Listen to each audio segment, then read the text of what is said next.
En esta segunda parte de la clases de la obra de la salvación perfeccionada, vamos a tocar el tema de la madurez espiritual. Una vez más, estamos frente a un tema bastante amplio, es un tema importante también, es parte de el desafío de cómo vivir una vida cristiana plena. ¿Para qué nos salvó Dios? Dios no nos salvó para vivir como bebés en Cristo. La vida cristiana obviamente empieza con el nuevo nacimiento. Al inicio todos somos inmaduros, pero un gran desafío, quizá el reto más grande en la vida cristiana es cómo crecer y cómo alcanzar la madurez espiritual.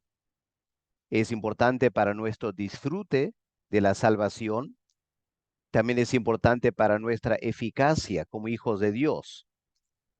Recordemos que Dios no me salva simplemente para llevarme al cielo. Dios me salva para hacerme útil en este mundo y prepararme para la eternidad. Por lo tanto, hay mucho que tengo que estar haciendo como creyente para crecer y madurar en la salvación. Este es el tema que vamos a estudiar en este momento, la madurez espiritual. Como acabo de decir, cada creyente enfrenta este gran desafío. Tiene que avanzar de el nuevo nacimiento, que es la obra que Dios hace en nosotros, a la madurez espiritual en la que nosotros tenemos una gran responsabilidad. Cuando vamos a la Biblia, encontraremos diferentes términos que se usan para comunicar el concepto de madurez espiritual. Podemos empezar en Filipenses, el capítulo 3 y el versículo 12, para mirar lo que el apóstol Pablo dice hablando de su propia experiencia, su anhelo como creyente, dice Filipenses 3, versículo 12, no que lo haya alcanzado ya, ni que ya sea perfecto. Interesante, aún el gran apóstol Pablo, a pesar de ser un misionero, fundador de iglesias, no se consideraba todavía totalmente maduro, totalmente perfecto. Por lo tanto, Pablo tenía por delante el desafío personal de avanzar hacia la madurez espiritual. Uno piensa si el apóstol Pablo necesitaba avanzar a la madurez espiritual, cuando más nosotros también necesitamos hacer lo mismo. Así que esa palabra perfecto es un término que se usa de la madurez espiritual. Otro término para el concepto lo tenemos en las cartas de Juan, primero de Juan, capítulo 2, en los versículos 12 al 14. El apóstol Juan habla de tres etapas en la vida espiritual: la etapa de hijito, la etapa de joven y finalmente la etapa de padre. Dice Juan, os escribo em, a vosotros padres, versículo 13, porque conocéis al que es desde el principio. Y repite en versículo 14, os he escrito a vosotros padres. Así que ahí tenemos esta tercera etapa de la vida cristiana, la etapa de ser padres espirituales. Tenemos que avanzar a esa etapa. También la palabra espiritual en 1 Corintios, el capítulo 2, el apóstol Pablo usa este término para hablar de cierto tipo de creyente. 1 Corintios 2, versículo 14. El hombre natural no percibe las cosas que son del Espíritu de Dios porque para él son locura, no las puede entender. En cambio, el espiritual juzga todas las cosas. En capítulo 3, dice versículo 1, de manera que yo, hermanos, no pude hablarles como a espirituales, sino como a carnales, como a niños en Cristo. Así que una persona inmadura es un niño en Cristo, es carnal y se opone al espiritual. El espiritual es un creyente que ha alcanzado la madurez. Otro término tenemos en Colosenses 4, el versículo 12, la palabra completos. Escuchemos este anhelo de Epafras por los creyentes en Colosas. Dice: os saluda Epafras, el cual es uno de vosotros, siervo de Cristo, siempre rogando encarecidamente por vosotros en sus oraciones, para que estén firmes, perfectos y completos. Ahí tenemos los dos términos, ¿no es cierto? Perfecto, también la palabra completo, otra forma de hablar de la madurez espiritual. En Efesios 4, el versículo 13, el apóstol Pablo usa otro concepto para hablar de la madurez espiritual. Dice: hasta que todos lleguemos a la unidad de la fe y del conocimiento del Hijo de Dios, a un varón perfecto. Ahí está un término, un varón perfecto, a la medida de la estatura de la plenitud de Cristo. ¿Ok? La medida de la estatura de Cristo. Ahí está otro concepto de la madurez espiritual. Y finalmente podemos mencionar 2 Corintios 3, el versículo 18, la palabra imagen, como una palabra que apunta a la madurez espiritual. ¿Quién es una persona madura? Un creyente que lleva la imagen de Cristo, que es igual a Cristo. Y Pablo dice aquí que en la medida que vamos estudiando la Biblia, contemplando la gloria del Señor, vamos a ser transformados paulatinamente de gloria en gloria en la misma imagen, hacia esa misma imagen. Así que, hermanos, eh, seguramente habrán otros términos también que se usan en la Biblia para el concepto de madurez espiritual. Aquí tenemos esta gran responsabilidad. Como creyentes, debemos perfeccionar la salvación. Hay que hacerlo con temor y temblor. Y tenemos que alcanzar la meta de la madurez espiritual.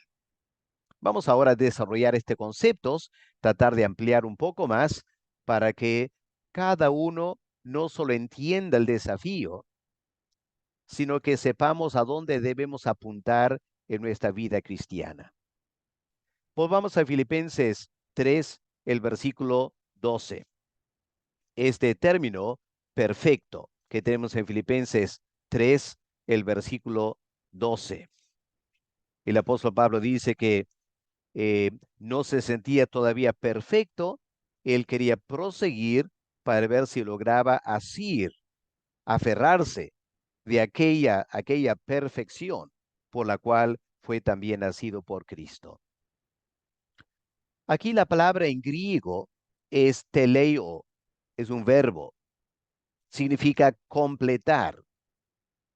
Se usa, por ejemplo, para cumplir las escrituras, para que las escrituras alcancen su madurez, en el sentido de que se cumpla lo que el profeta había dicho. Pero teleo, completar, tiene un concepto muy particular que tenemos que entender. Es la idea de algo que está listo para cumplir el propósito para el cual fue creado. Esa es la madurez.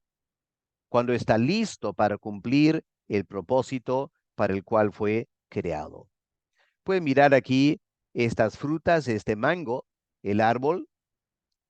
Obviamente, cuando plantas un árbol de mango, al comienzo es pequeño, tiene que crecer, y en los primeros meses, el primer año quizá, el árbol no produce fruto.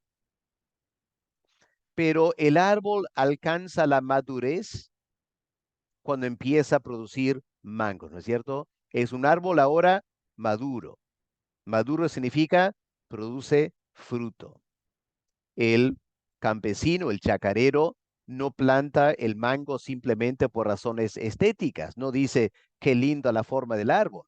Él quiere que el árbol le rinda una ganancia, que produzca fruto. Así que planta el árbol y espera que el árbol madure, produciendo fruto. Es igual con un animal. Podemos tener un gatito, es pequeño, menudo, pero un día ese gato crece y alcanza la madurez. ¿Cuándo empieza la madurez? Cuando ese gato es capaz de reproducirse, puede tener cría, ha alcanzado la madurez. Y hermanos, nuestra salvación tiene algo similar.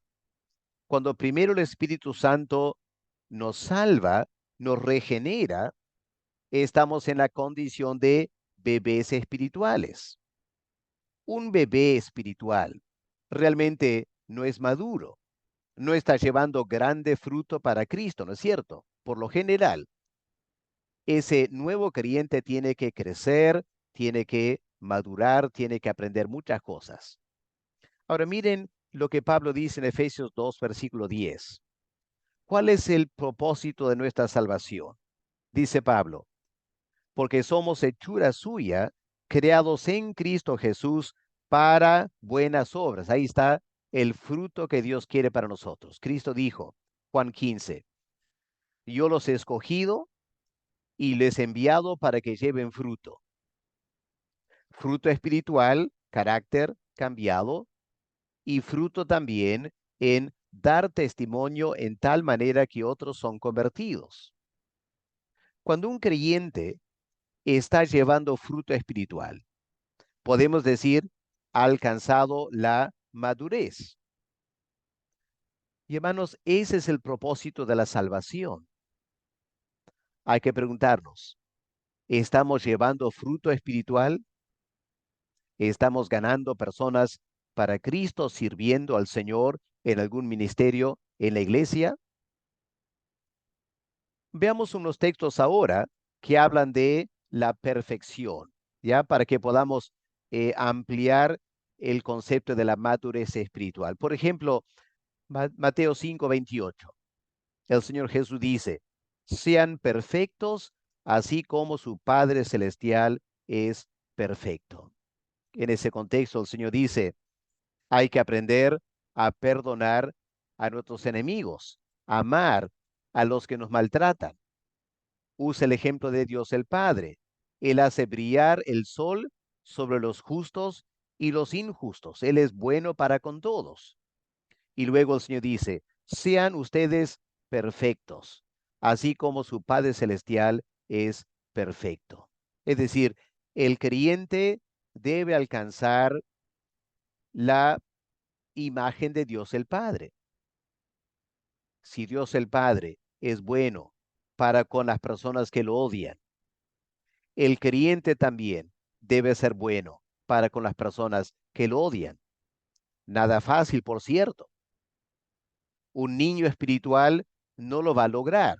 Por eso en la iglesia hay mucha gente que guarda resentimiento, no ha perdonado. ¿Cuál es el problema? Inmadurez espiritual. Pueden tener años en la vida cristiana, pero si no han aprendido a perdonar y amar a sus enemigos, aún en la iglesia, aunque tengan 40 años de creyentes, no han alcanzado la madurez, no son perfectos como el Padre Celestial es perfecto. Otro texto, Mateo 19:21, el Señor hablando con ese joven rico, que él se creía buena persona porque guardaba toda la ley.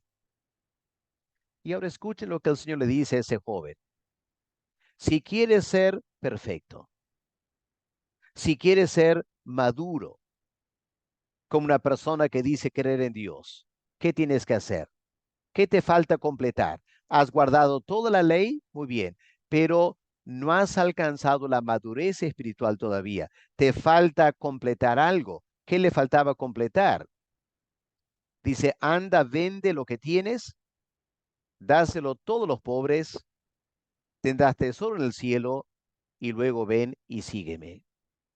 ¿Y el joven qué hizo? Se fue triste porque tenía muchos bienes materiales que no estaba dispuesto a regalar a otros. Así que una persona que cumple los 10 mandamientos no es necesariamente perfecto todavía, porque en su corazón pueden haber muchas cosas: avaricia, el anhelo de tener todo para sí mismo, el egoísmo, una falta de interés en servir al Señor. Nos falta completar la obra de salvación en nuestras vidas. Necesitamos dejar que el Espíritu Santo nos santifique por completo, a tal medida que podemos soltar todos los bienes materiales que tenemos y estamos contentos sirviendo al Señor. Si quieres ser perfecto, dice el Señor. Claro, el Señor no está diciendo que todo creyente tiene que hacer literalmente eso. Estamos hablando de actitud, ¿no es cierto? De actitud. La madurez espiritual, entre otras cosas, se nota cuando una persona está dispuesta, cuando Dios le pide hacerlo, a dar lo que tiene para bendecir a otras personas. La madurez espiritual. Otro pasaje, 1 Corintios 2, versículo 6. Pablo hablando de la sabiduría espiritual. Dice, sin embargo, hablamos sabiduría entre los que han alcanzado madurez. Sabiduría no de este siglo, ni de los príncipes de este siglo que perecen. Había un gran problema en la iglesia en Corinto, ¿no es cierto? Eran inmaduros porque se estaban dejando llevar por la forma de pensar del mundo que les rodeaba, el mundo griego, que se jactaba de apariencias, conocimiento, estatus, y en la iglesia se estaban peleando y dividiendo entre ellos por estas cosas. Y Pablo tiene que hablarles de la sabiduría de la cruz de Cristo, la sabiduría del Señor que abandonó el cielo para estar aquí en la tierra, entregando su vida para salvarnos. Y Pablo dice, hay una sabiduría, es decir, hay una forma de pensar que los creyentes maduros alcanzan, pero que la gente inconversa nunca van a entender. Los líderes judíos y los romanos jamás entendieron que el Mesías, el Hijo de Dios, podría permitir que lo maltraten y lo clavaran en una cruz. No encajaba en su mente, porque la forma de pensar del mundo es: te defiendes, peleas por tus derechos, no permitas que te maltraten. Pero Pablo dice, hay una sabiduría, es decir, hay una forma de pensar y vivir que trasciende las formas de pensar de este mundo. Esa entrega, ese sacrificio en obediencia a Dios, permitiéndote ser avergonzado quizá, no peleando tu rincón. Esa sabiduría es para aquellos que han alcanzado la madurez espiritual. Lamentablemente en nuestras iglesias encontramos muchos creyentes con años en la vida cristiana, pero que todavía están permeados por formas humanas de pensar, criterios muy humanos de pensar. Nos falta madurar, llegar a esta perfección de tener la mente de Cristo. ¿Cuán importante es eso en nuestra madurez espiritual? Por eso más adelante en la misma carta, 1 Corintios 14:20, Pablo dice, sed niños en la malicia, pero maduros en el modo de pensar. Es decir, en todo lo que tiene que ver con eh, eh, pensar en cómo ganarle ventaja a otro, cómo superar a otro, cómo vengarte de alguien. En todo eso que podemos llamar malicia, Pablo dice, en eso debemos ser totalmente inmaduros, incapaces. Es decir, que no tenemos la capacidad del mundo de ser malos. En la malicia hay que ser inmaduros. Pero en nuestra forma de pensar como acabamos de decir. Tenemos que ser maduros. ¿Sí? La palabra maduro es también la palabra teleios. En todos estos versículos estamos considerando la palabra teleio, perfecto, alguien que tiene madurez espiritual. En Efesios 14:13, Pablo dice, hasta que todos lleguemos a la unidad de la fe y del conocimiento del Hijo de Dios, a un varón perfecto. Es decir, un cristiano perfecto porque está logrando el propósito para el cual fue salvo. Está viviendo en la iglesia en unidad. Está trabajando en la iglesia en un ministerio. Ese es un varón completo, un cristiano que está logrando el propósito para el cual fue salvo. Está testificando, está amando a los hermanos en la iglesia, está ayudando a la gente que él puede. Estas son las marcas de la madurez espiritual. Un varón perfecto. Colosenses 1:28. Pablo dice, anunciamos, amonestando y enseñando a fin de presentar perfecto en Cristo Jesús a todo hombre. Aquí está el corazón del apóstol Pablo. Trabajaba incansablemente, primero predicando el Evangelio y luego enseñando a los creyentes, discipulándolos, formando su manera de pensar y reaccionar, sus actitudes. ¿Y cuál era la meta final de Pablo? Presentar a toda persona perfecta en Cristo Jesús. Es decir, que ese ser humano cumpla el propósito por el cual fue creado en primer lugar y luego llamado a la salvación. Qué tremendo trabajo para Pablo, ¿no es cierto? Imagínense, el apóstol Pablo con tantas iglesias y miembro por miembro. El anhelo de Pablo era presentar a cada creyente que él conocía perfecto en Cristo Jesús. Qué tremenda labor, ¿no es cierto?, del apóstol Pablo. Colosenses 4:12. Os saluda Epafras, el cual es de vosotros, siervo de Cristo, siempre solícito por vosotros en sus oraciones. ¿Qué es lo que Epafras quería de los demás creyentes en Colosas? Parece que Epafras era de Colosas, quizás él había predicado el evangelio en Colosas. Y ahora Epafras está con Pablo, pero Pablo le ha escuchado a Epafras orar por los creyentes en Colosas. Y Pablo dice, qué impresionante la oración de Epafras, siempre solícito por vosotros. En sus oraciones, ¿qué estaba pidiendo? Que los creyentes sean firmes, que los creyentes sean perfectos en todo lo que Dios quiere. Qué lindo siervo era Epafras, ¿no es cierto? Qué linda forma de orar por los creyentes. No oraba simplemente por su salud o su economía o la familia, el matrimonio, no. Oraba por madurez espiritual. Siempre solícito que sean perfectos. Hermanos, a veces ni oramos por nosotros mismos, menos oramos por otros.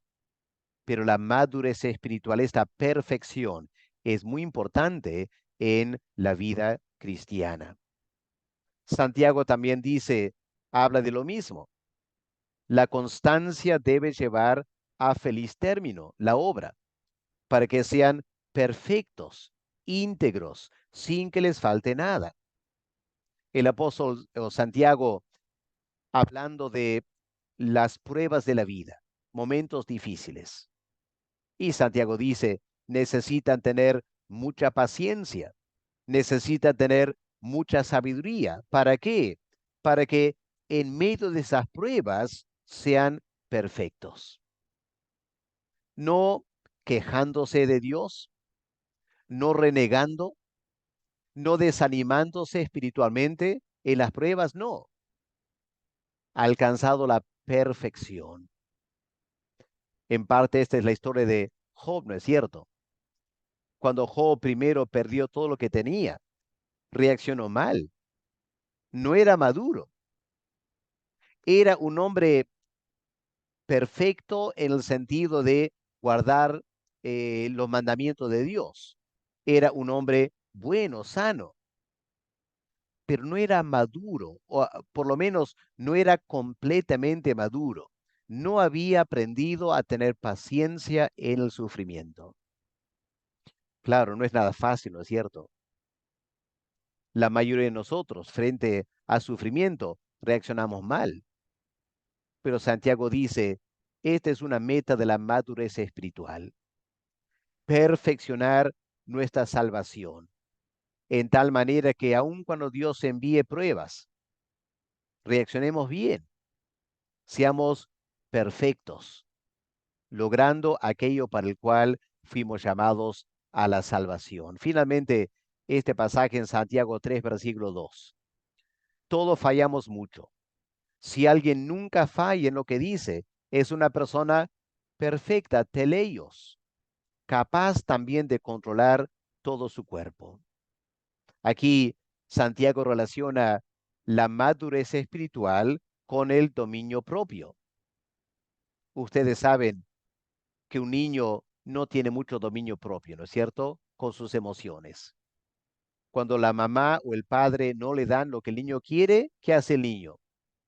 Hace su pataleta, su berrinche, grita, llora, hace un escándalo, ¿no es cierto?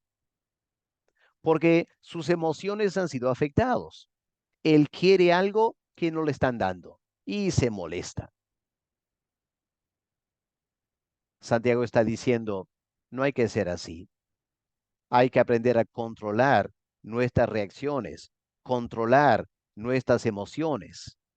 Una persona madura, una persona perfecta, es capaz de controlar su cuerpo, su lengua, sus emociones. Hermanos, estamos viendo diversos aspectos de la madurez espiritual, entendiéndose como perfección, lograr el propósito para el cual fuimos salvos. Pensemos ahora en un segundo concepto de la madurez espiritual, el concepto que tenemos en 1 de Juan, capítulo 2, perdón, versículos 12 al 14. ¿Se acuerdan cómo Juan menciona estas tres categorías? En primer lugar, todos empezamos como hijitos o niños espirituales. ¿Cuál es la marca de un niño, un creyente todavía inmaduro? La primera etapa de la vida cristiana. Bueno, dice Juan, es conocer a Dios el Padre y recibir el perdón de los pecados. Esto es lo básico en la vida cristiana, ¿no es cierto? Conocer a Dios, tener una relación con Dios y también saber que hemos sido perdonados. Esto es lo más básico de la vida cristiana. Pero luego dice Juan, podemos avanzar de ser estos hijitos a ser jóvenes. ¿Cuál es la marca de un joven espiritual? Bueno, es fuerte, tiene firmeza espiritual, no se deja mover rápidamente como un niño se mueve en su vida espiritual. Un joven que está en proceso a la madurez es una persona que tiene la palabra de Dios morando en ellos. Es más, es una persona capaz de vencer a Satanás. Esa es la etapa de ser joven espiritual.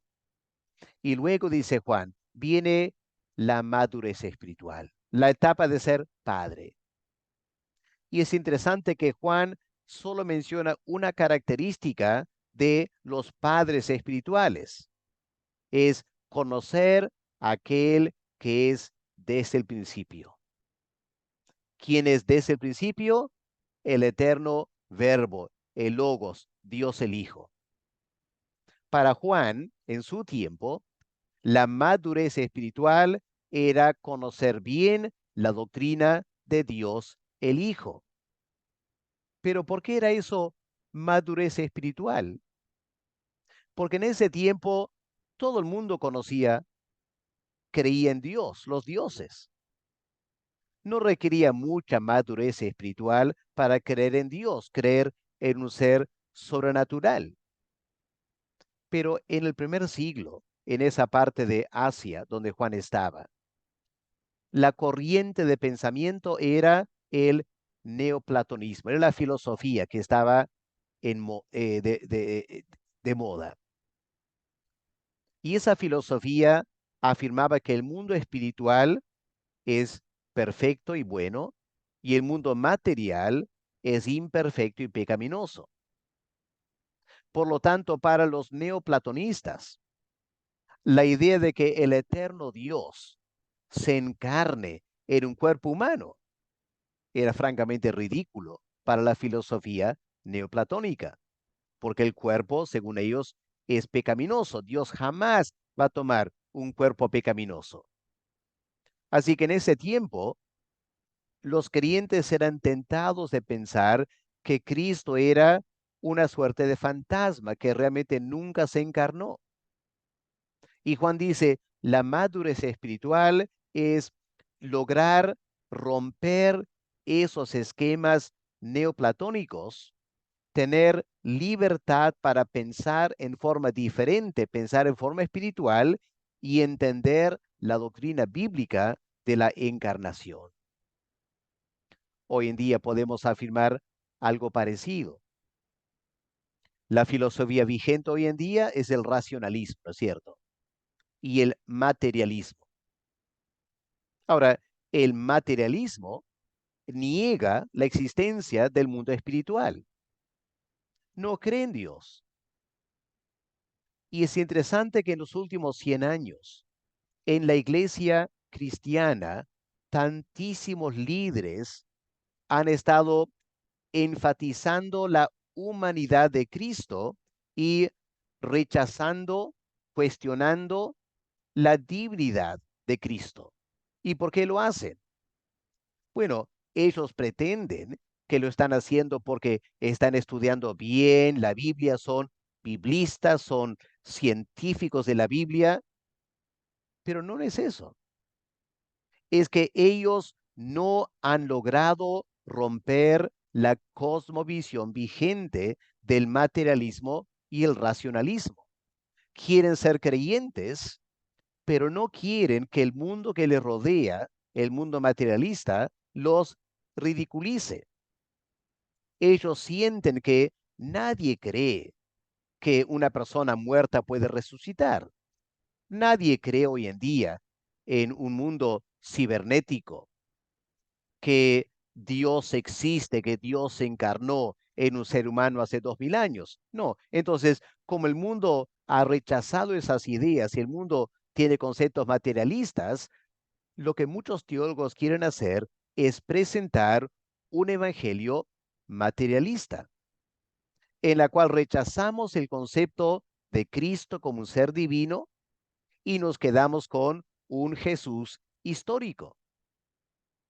A la luz de lo que Juan dice aquí, una persona que no tiene una doctrina bíblica de Cristo y la encarnación, simplemente no es un cristiano maduro. Claro, ellos se jactan de ser grandes conocedores de la Biblia.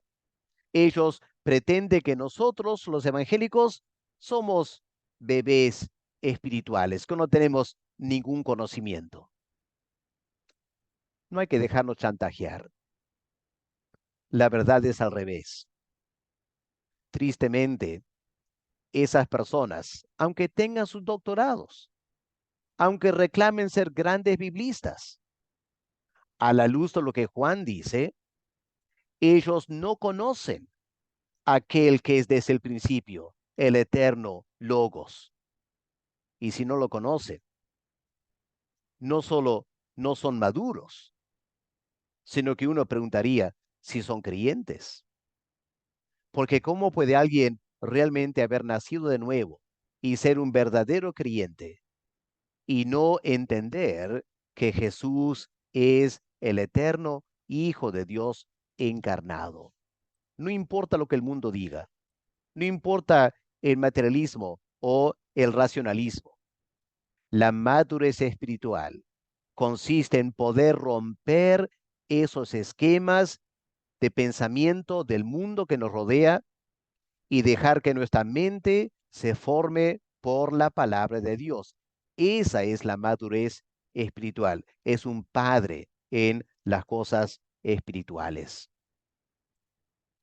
Vamos ahora a 1 Corintios, el capítulo 1, donde Pablo también tiene tres categorías, al igual que Juan, aunque las categorías de Pablo son diferentes. En primer lugar, en 1 Corintios 2, versículo 14, el apóstol Pablo habla del hombre natural. Pueden ver en sus Biblias, 1 Corintios 2, versículo 14, el hombre natural no percibe las cosas que son del Espíritu de Dios, porque para él son locura, no las puede entender. Aquí Pablo está hablando del inconverso. La palabra en griego es psúgicos. Viene del término psuje en griego, que significa alma. En algunos círculos cristianos hablan de una persona almática, una persona dominada por el alma, por su psuje. Lo importante para notar aquí es que en la eh, eh, antropología, en la doctrina de la creación, los animales tienen psuje, alma, pero no tienen espíritu. El ser humano tiene alma y espíritu. Ahora, si un animal solo tiene un alma, psuje, ¿qué es lo que gobierna su comportamiento? Bueno, son sus instintos, ¿no es cierto? El animal tiene instintos y su vida está dominada por el instinto. Por ejemplo, un gato. El instinto del gato es dormir y duerme. Y no importa qué está pasando, el gato va a dormir. Simplemente su cuerpo siente cansancio, su alma dice duerme y el gato duerme. Y todas las cosas que hacen los animales lo hacen por instinto. Y Pablo dice, así es el pecador. El pecador no tiene el Espíritu Santo. Por lo tanto, solo tiene psuje. Es como un animal. El pecador se porta como un animal, dejándose controlar por sus instintos. Ese es el hombre natural. Y luego Pablo habla del hombre espiritual. Versículo 15. En cambio, el espiritual juzga todas las cosas, pero él no es juzgado de nadie. La palabra en griego es neumáticos. El hombre espiritual es el hombre pneumáticos. Viene la palabra pneuma en griego, que significa espíritu. Así que si el hombre natural es una persona dominada por su psuje, es psúgicos, el hombre espiritual es un hombre dominado por su pneuma, es pneumáticos. Este es un creyente que está viviendo bien la vida cristiana. Es un creyente con cierta madurez espiritual. El Espíritu Santo lo controla. Lo triste es que en capítulo 3, versículo 1, Pablo afirma categóricamente, de manera que yo, hermanos, a los creyentes en Corintios, no pude hablarles como a neumáticos, no pude hablarles como espirituales, sino como a carnales, en griego, sárquicos. Les hablé como a carnales, como a niños en Cristo. Versículo 3, porque aún sois carnales, pues habiendo entre vosotros celos y contiendas y disensiones, ¿no sois carnales y andáis como hombres? La palabra sárquicos viene del griego sarx, que significa carne. Ahora, claramente aquí se trata de un creyente. Algunos les incomoda esto porque algunos piensan, no, si alguien es carnal, no puede ser un cristiano. Pero noten que en versículo 3, Pablo dice, les hablo como niños en Cristo. Están en Cristo. Son creyentes, pero son creyentes infantiles. No han madurado. ¿Y cómo sabe Pablo que no han madurado? Porque andan en la carne. Tienen celos, envidias, contiendas, disensiones. Es la carne en ellos que les lleva a portarse así. Alguien habla mal de una persona y la otra persona se molesta, ¿no es cierto? Y empieza a hablar mal de la primera persona. Y ya se pelean, y ya se gritan, y ya se resienten. Pablo dice, ustedes están dejando que la carne, sarx, los domine. Son creyentes sárquicos, son creyentes carnales, no han madurado. Tristemente en nuestras iglesias hay muchos sárquicos, ¿no es cierto? Podría ser que nosotros también nos reconocemos. Sárquicos. Estamos dejando que la carne, nuestra sarx, nos domine, cuando debemos ser neumáticos, espirituales, dejando que el Espíritu Santo controle nuestra vida. Aquí está un hombre, una mujer llena del Espíritu Santo, es espiritual, neumáticos, ha madurado en la vida cristiana. Otra palabra importante para el concepto de madurez espiritual es la palabra, el verbo pleroo en griego, que significa llenar o completar. Lo hemos leído en Colosenses 4, el versículo 12, esa oración de Epafras, Colosenses 4, versículo 12, Epafras orando por los creyentes en Colosas 1, que sean perfectos, y en segundo lugar, dice la Reina Valera, que sean completos en todo lo que Dios quiere. Esa palabra completos es la traducción del verbo pleroo, llenos de todo lo que Dios quiere. Ahora, veamos otros versículos donde esta palabra se usa y apunta a la madurez espiritual. Según Colosenses 4:12, un creyente maduro es una persona que es completa en todo lo que Dios quiere. Es decir, es un creyente que busca hacer la voluntad de Dios en toda su vida. Y cuando una persona busca hacer la voluntad de Dios en su vida y camina en esa dirección, podemos llamarle un cristiano maduro. Es completo en todo lo que Dios quiere. Está trabajando en lo que Dios quiere, está invirtiendo su tiempo en lo que Dios quiere, tiene los ministerios en la iglesia que Dios quiere que tenga, tiene la clase de relaciones con la familia que Dios quiere que tenga, es una persona completa en todo lo que Dios quiere, maduro. O miremos Romanos 15, versículo 13, donde Pablo habla de estar llenos de todo gozo y paz en el creer. Qué lindo conocer un creyente cuya vida está marcada por gozo, ¿no es cierto? Porque hay mucha gente amargada en las iglesias. Tú puedes ver sus rostros cuando llegan a la iglesia. Y cuando hablas con esa persona, casi siempre se está quejando, ¿no es cierto? Y uno se pregunta, ¿dónde está el gozo del Señor? Ah, no han alcanzado la madurez espiritual todavía. Una vez más, podemos estar hablando de creyentes con años en la vida cristiana, pero han quedado enanos en su vida espiritual, porque al pasar los años, lo que Dios quiere de todo creyente es que su vida esté llena de gozo, llena de paz, al creer en Cristo, al creer en Dios, al creer en nuestra esperanza futura. Qué tremenda paz, qué tremenda alegría trae el corazón. Un creyente maduro.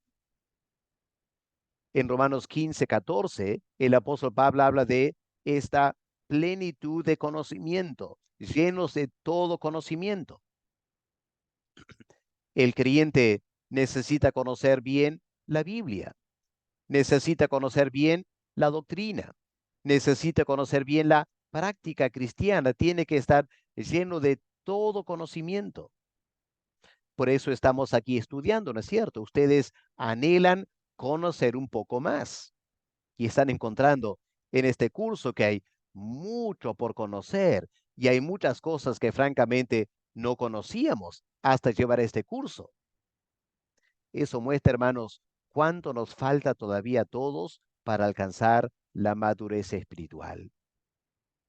En Efesios 3, versículo 19, Pablo usa una frase sorprendente cuando Pablo habla de llenos de toda la plenitud de Dios. Parece una redundancia, ¿no? Pablo pudo haber dicho simplemente llenos de Dios. Un creyente maduro es una persona llena de Dios. Pero Pablo queriendo enfatizar esto, Pablo dice llenos de la plenitud de Dios. No tener un poco de Dios, sino tener a la plenitud de Dios en nosotros. Y como si eso fuese poco, Pablo añade una palabra más, llenos de toda la plenitud de Dios. Hermanos queridos, hagámonos esta pregunta. ¿Soy yo esa clase de creyente? ¿Tengo en mi vida, en mi experiencia, toda la plenitud de Dios morando en mí en tal manera que yo disfruto esa plenitud de Dios en mi vida? La verdad es que hay pocos creyentes así en la iglesia. La iglesia sería, nuestras congregaciones serían marcadamente diferentes si todos fuésemos maduros, si todos estuviéramos llenos de toda la plenitud de Dios. Hay que orar y trabajar por nosotros mismos y orar que los demás en la iglesia avancen a esa madurez espiritual. O este tema de la llenura del Espíritu Santo que ya estudiamos. Un creyente maduro es una persona llena del Espíritu Santo. O Filipenses 1:11, llenos de frutos de justicia, que son por medio de Jesucristo, para gloria y alabanza de Dios. Noten aquí, hermanos, las tres partes de esta oración. En primer lugar, la madurez espiritual viene cuando estamos llenos de frutos de justicia, es decir, buenas obras.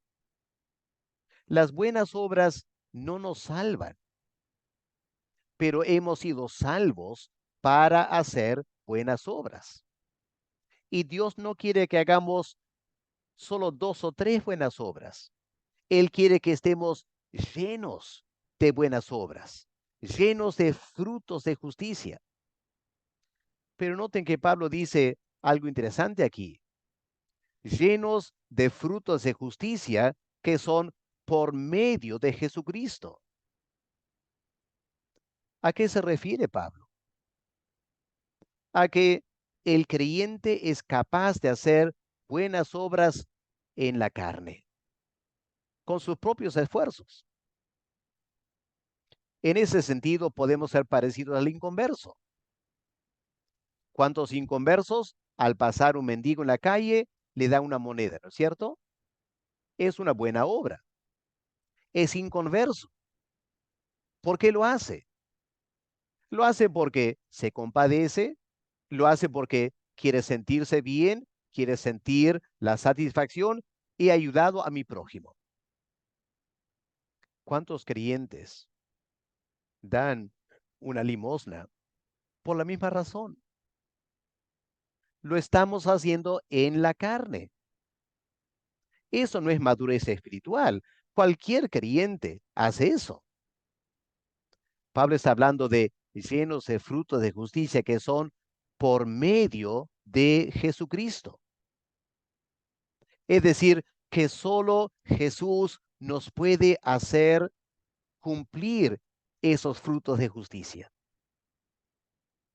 Estamos hablando de un servicio que cuesta, que es un sacrificio. Cuesta tu tiempo, tu dinero, tu entrega.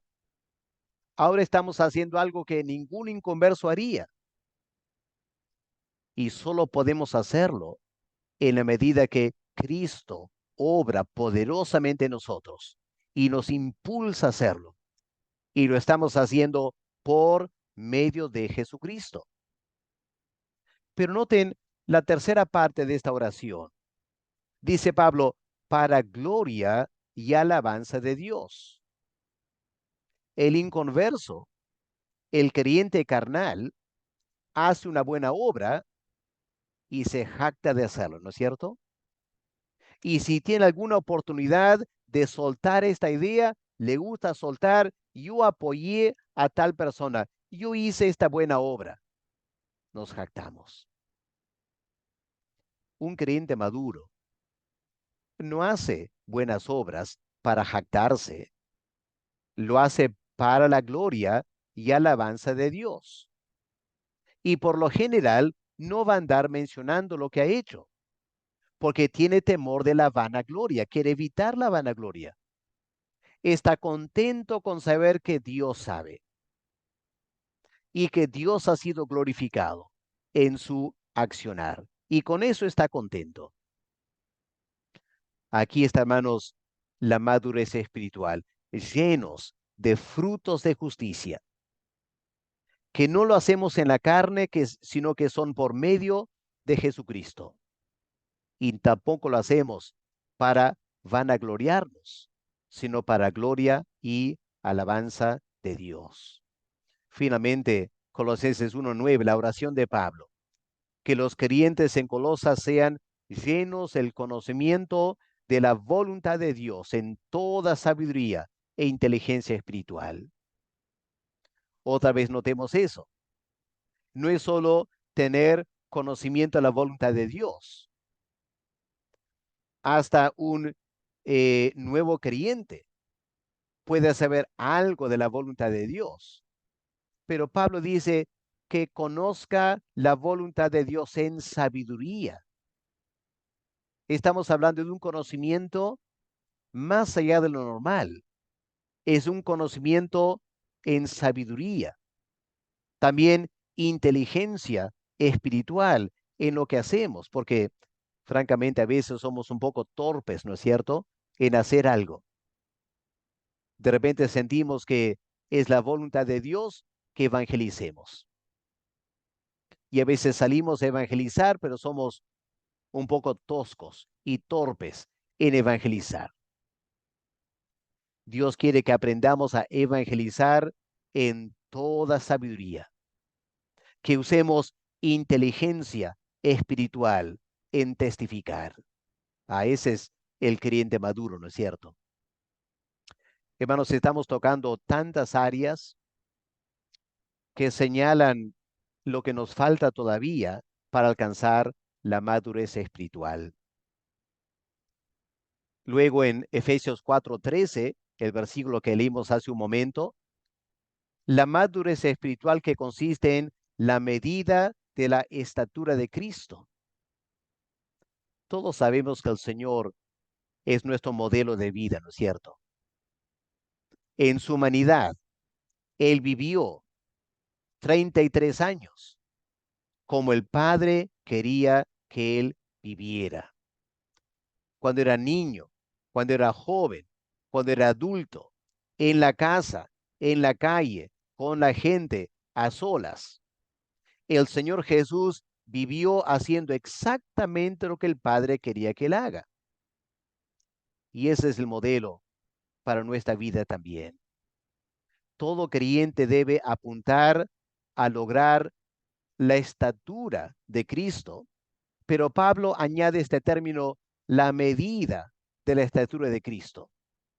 La palabra en griego metron, de la cual tenemos metro, esa medida de 1 metro, aquí significa tomar a Cristo como la medida, el metro con el cual vamos a comparar mi vida personal.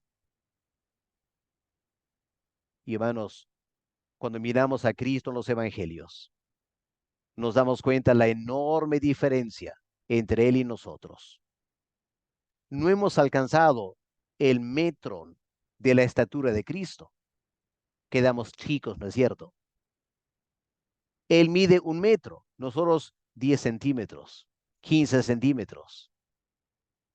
¿Cuál es la meta? ¿Cómo podemos perfeccionar nuestra salvación? Estudiando los evangelios, aprendiendo cómo vivía el Señor, buscando la llenura del Espíritu Santo para que el Espíritu Santo produzca en mí esa medida de la estatura de Cristo, avanzando 15, 20, 25, 30 centímetros, cada vez más acercándome a la imagen de Cristo. Y eso nos lleva al último tema, hermanos, la imagen del Señor Jesús. Es impresionante lo que Pablo dice en Romanos, el capítulo 8, acerca del propósito de la salvación. Miren, recordemos lo que el apóstol Pablo dice del propósito de la salvación. Romanos 8, versículo 29. Porque a los que antes conoció, también los predestinó, para que fuesen hechos conforme a la imagen de su Hijo, para que él, Cristo, sea el primogénito entre muchos hermanos. Por toda la eternidad, el Señor quiere tener en el cielo sus hermanos, nosotros. Él quiere que esos hermanos sean igual a Él. Este es el plan predeterminado de Dios el Padre. Que Dios el Hijo sea el primogénito, es decir, el que tiene el primer rango sobre todos los creyentes en la eternidad. Y tenemos que ser conformados a la imagen de su Hijo. Es lo que Pablo escribe en 2 Corintios 3:18. El creyente debe tener esta meta por delante. Yo debo reproducir la imagen de Cristo en toda mi vida. Aquí la palabra para imagen en griego es la palabra icon, eikon. ¿Y sabe lo que significa? Es una copia en alta definición. Hoy en día sabemos lo que es una pantalla HD, ¿no es cierto? Alta definición. Cuán nítida se ve la imagen. El creyente no debe ser una imagen borrosa de Cristo, solamente teniendo los grandes lineamientos de la vida de Cristo. No, el creyente debe ser una copia exacta, en alta definición, de lo que el Señor Jesucristo es. Hermanos, este es el plan de Dios en la salvación. Es tomar a pecadores, muertos en sus pecados, en la cual no hay nada de la imagen de Cristo. Y a través del nuevo nacimiento, todo el proceso de la justificación, la redención, la reconciliación, la adopción. Y luego la santificación, la llenura del Espíritu Santo. La meta de todo este proceso es que Dios el Padre vea en nosotros una alta definición de la imagen del Señor Jesucristo. Hermanos, qué tremenda tarea tenemos por delante, ¿no es cierto? Para alcanzar la madurez espiritual. Por eso concluimos afirmando eso. La madurez espiritual es una meta de largo aliento. No podemos tener un momento de crisis y de repente, al instante, tengo madurez espiritual. No, no, no es así. La madurez lleva años de producirse y requiere que nos esforcemos. Porque si el creyente no se esfuerza, Dios el Padre no nos va a hacer maduros. Y por eso en nuestras iglesias hay creyentes, 20, 30 años, sin estas características, sin madurez espiritual. ¿Cuál es el problema? No están ocupándose de su salvación. Están contentos con lo que Dios ha hecho para salvarnos. No quieren hacer ningún esfuerzo más y por lo tanto se estancan en la vida cristiana, enanos espirituales, y no disfrutan la salvación, no disfrutan. Andan tristes, derrotados, amargados, un pie en la iglesia, otro pie en el mundo. Eso no es la vida plena para la cual Cristo nos salvó. Como creyentes somos llamados a ocuparnos en nuestra salvación, esforzarnos, estirarnos, como dice el apóstol Pablo, para ver si puede lograr la meta para el cual he sido llamado a la salvación. Hermanos, que Dios nos ayude a todos a perfeccionar nuestra salvación con temor y temblor, alcanzando la madurez espiritual para la gloria de nuestro Padre Celestial. Que Dios nos ayude a lograr eso.